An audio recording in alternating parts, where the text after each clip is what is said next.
Okay, so I'm just going to read this and then we'll discuss it. Video games are having a negative effect upon the younger generation in today's society, i.e. you. Explicit sexual and violent content, bad language, and the objectification of women and men is leading to worrying trends in behaviour. Addiction, isolation and aggression. More regulation is required urgently to come down on this problem. Jack, what are your initial reactions to that statement? It's wrong. It's wrong, okay, and why would you say that? Because it is. But yeah, but there must be a reason. You know, when you think, I read that to you and say it's having a negative effect, and you're saying it's wrong. Would you say it's because it's the opposite? They should be having a positive effect, or? Yes. It's the opposite. Okay. Raymond? I think it's kind of right, correct, but it's unfair to talk about all games and to talk only about games, because there are other media that would have an effect on young people. Like what? Like films, shows. Music? Yeah, like Dexter show, where there was this guy who like kills people. Oh, Dexter, yes. Oh, I see. So you're thinking it's not just explicit violence, frantic violence, it's the fact that it becomes... Is it because with Dexter it becomes every day and the character becomes a hero, even though... I haven't seen it. Oh, have you not? Well, no, but he's become a very popular character because he has a code and only kills really bad people, doesn't he? But he still cuts them up and bleeds them dry. And, you know, he is a serial killer, isn't he? So, but we kind of like him, and he's murdering in a good way. Well, yeah, exactly. Is that possible? And or is it just is it fantasy? And you know, you wouldn't really like someone who did that. If there was someone like that, you wouldn't really like it, would you? Not really. Not that I know people who do that. I probably have met serial killers and didn't know about it. So you're kind of you see why there's that argument though. Yeah. Okay. How about you, Ryan? I feel it's, as a gamer, I would disagree with the statement, but if I was an everyday person, I would agree with the statement that more violent games are making people do violent stuff. Okay, so you can see where they're coming from, but how do you counter it so they understand your position that it might seem that way, but it's not?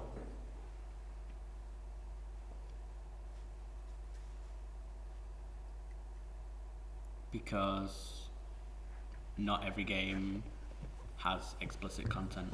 Yeah. Whereas, not every game has explicit content. But then let's stick with explicit content though. What about GTA and the fact that does, and there's no getting around the fact that is wrong on so many levels, isn't it? From the point of view of, like saying, someone who's not a gamer would look at it and say, what? Are you for real? You know, looking at the packaging, the promotion, especially if you're a woman, and yet women of all ages play it. Because we had Andy used the term fun and creativity, even though it's bad. Now that for me is an interesting statement, because he's saying it's fun and creative, which are very positive things, even though it's bad. Well, is it bad then if it's fun and creative and you're not actually hurting anyone? Do you see what I mean? It gives you an experience that reality can't give you, but you can do it in a safe way. Rather than hurting other people, you can do it in a virtual world. Okay, yeah, and we also heard about the fact that you're not having to go out to look for trouble in a sense. You've got people who are occupied, who at one point wouldn't have had anything to do. How do you feel about the fact that this idea of passive and active? So passive is when it's done to you, and active is when you're a participant. Because the worry about, let's say, movies and TV shows and music, it's all being thrown at you, isn't it? The difference with games is You've got to go get it. You've got to go get it, and also your experience is determined by how you play that, isn't it? Yeah. Let's use an example of a online. How many of you online game Yep. All of us. with people regularly? So you can Yeah. almost say you've Yeah. got A friendship friendship. base. Yeah. So if you play your usual game, right? What's a game you play with your a clan, a crew, or whatever? Black Ops. Okay. So if you went in, and I presume you take it quite seriously, as do your friends. Not really. Okay. Now, what I'm getting at is, if you one day just went, just started really cocking it up for everyone, Yeah. you'd probably annoy people, wouldn't you?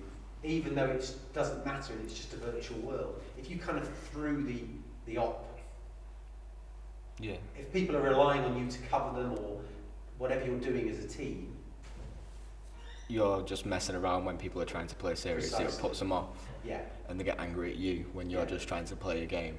When they're Well, trying or to. you're actually not playing the game. You're just mucking around. Yeah. You're wasting time. Yeah, They're trying to play a exactly, game. yeah. So that's real world brought into the. So you can learn stuff about the real world, but like you said, it's safe. So I'm intrigued by this idea of fun, creative, safe, and yet that word, that statement was full of negatives, violence. What about the going back to the online gaming you do, the stereotype of the gamer being on their own, isolated in a bedroom, don't communicate with anyone. Like your general stereotypes of like, you can either have a male stereotype or a female. Like the female gamer generally on the internet is proposed as being some girl who's hardly dressed and just playing a game. Well, your male sense of a stereotype gamer is your average bigger guy who's just sitting there on their own. But the reality is very different. Yeah. Yep. Because everybody plays games. There's not a general set stereotype for a gamer, because it can be anybody. So really, the people who would have this mindset, But generally, I've got people it who don't play completely. games. yeah, and perhaps are a little bit older. Yeah. Remember that 7 types of people, the people that wanted to look back on things as they were and are afraid of the future, that sort of view, sort of quite, I don't know what the word is. It's like afraid of a technical advancement. Well, what afraid of they like. anything that they don't know about, because they look back and think, oh, it was better then. So scared of something new. And as Chris was saying, every generation thinks the younger generation are a pain in the backside because they're all out of control. Well, we were just saying, you think about, we're all the same, whatever era we're in. I was saying earlier, nowadays you've got the threat of Islamist terrorism in Syria, for example, and ever since 9/11. Whereas prior to that, my generation, we were going to either blow ourselves up with nuclear warheads. Nobody really, same situations there, but nobody really fears that, do they? No. Because you've got other things to worry about. And as Chris said, there were far more people killed through terrorism in the 1970s than there have been now. But of course, you don't think about that. Well, in Europe. Yeah, but then you go, if you want to go further afield, think about Algeria. It was many more times. It was happening all over the place. So it's very easy to look back, isn't it, and think, oh, it wasn't like that in our day. When actually people have always fought, haven't they? Yeah. And I was saying to the other group, how many of you remember massive fights at school? And how many of you remember a teacher beating up a student? You don't. No. Whereas I remember that happening, and I'm only 20, 30 years different to you, and that's not a long time, is it? But my generation is the one that's writing something like that and saying we're out of control. So I think there's an argument, is there not, that it might be a bit of a scapegoat? Would you say? I'm interested to know about yours, Reynolds, because you've kind of got a little bit of acceptance of this statement. You're saying there is an argument for it. What would you say is a good example of a game or a type of gaming that justifies that statement?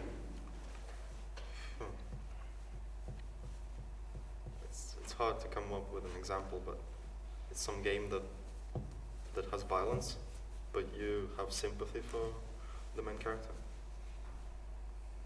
There's a controversial game that came out last couple of years ago. Last of Us. There's a lot of violence in it, But then you feel but you're trying to survive. to the character. No, it's called Hate or something, and there was a guy just going around doing a mass shooting. It was released by, I think, a Dutch game. I can't remember. What I was it? saw that game. It was rubbish. It was all just publicity stunt. Right. It was all, It's just a publicity stunt. What was it called? Was it called Hate? Hatred. Hatred. oh, so the game wasn't very well made. It looks pretty lame.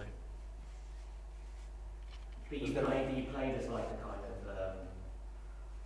almost like a black metal fan who was told misanthrope, and then he went round and the idea was to kill as many people as possible. In Prototype, there was no really goal. Most people just play Prototype where they just run around killing people. But does that, and that concern, but what I'm trying to ask you, is that a problem? Because when you say it, you know, running around killing people, Not as big as. but having you're running violent around groups. killing virtual. You wouldn't see it The as a issue threat. is, do those people then carry on that in the real world? That's the suggestion here, isn't it? By doing that, you then transfer it, or is it a release? It's like when you play a game, it's like an escape from the actual reality of world.